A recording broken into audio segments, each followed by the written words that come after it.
For today's miniserie nga ay magluluto tayo ng kalderetang manok. Yan naman, tara na, samahan niyo ako.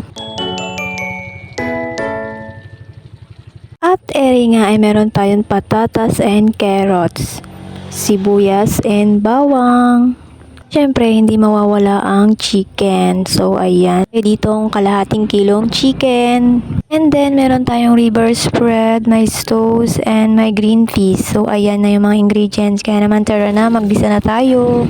Sa isang kawali, igisa ang sibuyas at bawang. Ayan. Then, ilagay ang chicken at sangkotsahin. Yan ang asin and seasoning. So, ayan.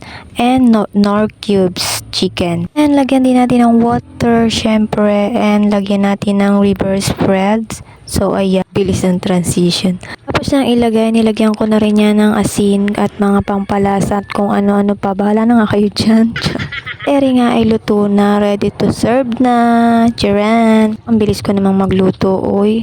Tapos na agad.